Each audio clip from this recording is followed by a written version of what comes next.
এই দেখো মৌসুমি এসে কিতা করতেছে, কি গো এটা কিতা?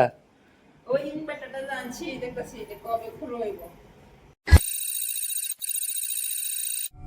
উপরের টইল ইনভার্টার আর নিচের এটা টইল হচ্ছে ব্যাটারি। ব্যাটারি।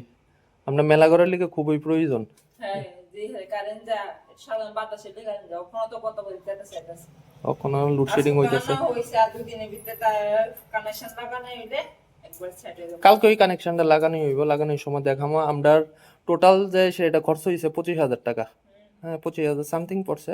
উপরেরটা হইলো লুমিনাসের আর ইনভার্টারটা, আর ব্যাটারিটাও লুমিনাসেরই আমরা কিনছি। ওখানে তেলাতে পয়সা আছে গাছ মাছের এনজাবল লাগে কারেন্টের দুইটা হ্যাঁ বিঘাত হ্যাঁ বিঘা পুরোটা প্লেট একটা এই রুমটা দেখো প্লেটটা হ্যাঁ এই এইটা সব হ্যাঁ এই দেখি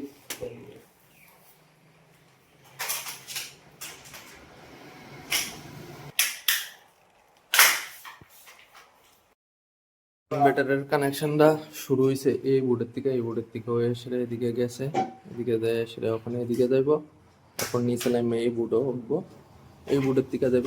আমরা মেলাঘর বাড়ির মধ্যে ইনভার্টার বহানোর মেইন উদ্দেশ্যটা হইল এদিকে লোডশেডিংটা অনেকটাই বেশি হয়। ধরো হালকা একটু বৃষ্টিপাত হইলে প্রায় 1 দিন থেকে 1.5 দিন কারেন্ট একদম থাকে না। তো সোনা বাবা যেহেতু এখনও ছোট, তো এর অনেকটাই অসুবিধা হয় এই গরমের মধ্যে থাকনের লিগা। যদিও এখন শীতের দিন হইতো তো ওখানে না আনলেও পারলাম হইলে, কিন্তু এখন যেহেতু গরমের দিন আর হের একটু ছোট বাচ্চা, গরমটাও বেশি লাগে। তো এর লিগে ইনভার্টারটা লয়ে এলাম আগরতলার থেকে। তো আগরতলা থেকে আনানোর পরের দিন, মানে আজকে আনছি মেলাঘর বাড়ির মধ্যে, তো পরের দিনই আমরা বাড়ির মধ্যে লাইন দেওয়ানোর লিগে আয়া পড়ছে। এদিকে দেখতেছো কেসিংয়ের ভিতর দিয়ে সেটা ইনভার্টারের কানেকশান দিয়ে ঢুকানো হইতাছে। তো আমরা টোটাল 3টা ঘরের মধ্যে 3টা পাখার লিগা দেবো আর 2টা সকেট দেবো, 3 পিন সকেট। এটির ভিতরে ইনভার্টারের কানেকশান দেওয়া হইব। আর টিউব দেবো 3টা, এলইডি দেবো 2টা বাল্ব। ওখানে বাজে 3টা। তো 3টার সময় আমার দিকে ভাত ভাইরা দিছে, এদিকে ডালের বড়া, চারকলের বড়া, 2টা মাছের ভাজা, কাঁচা পেঁয়াজ, মৌসুমি মানে আবুর লিকা বাড়তেছে, আর মাছ ভাজাটি বাবু করে রাখছে।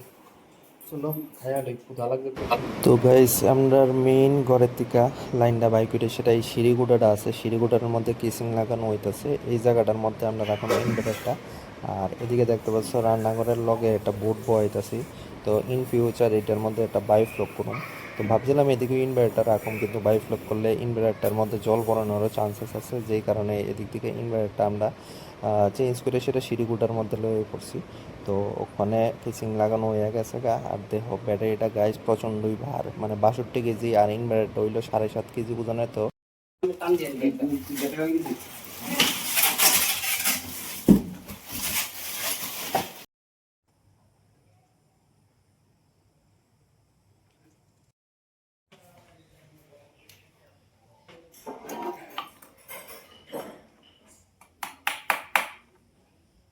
গাইস এদিকে ইন্ডিকেশন দিয়ে দেখতে পারতেছো, এটার মধ্যে প্রথম হইলো মিনসন, তারপর ব্যাটারি ইন্ডিকেটর, মানে এটার মধ্যে ব্যাটারির পার্সেন্টেজটা এখন কম আছে।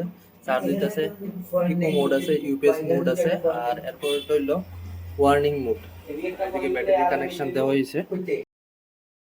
আমরা পুরা ঘরের ভিতরে ওখানে যে লাইটটি চলতেছে, ফ্যানটি চলতেছে, সবকিছু ইনভার্টার দিয়েছে। এই ঘরে ফ্যান চলতেছে, এদিকেও একটা পয়েন্ট দেওয়া হয়েছে। তো মোটামুটি ভালোই ব্যাকআপ দিতেছে।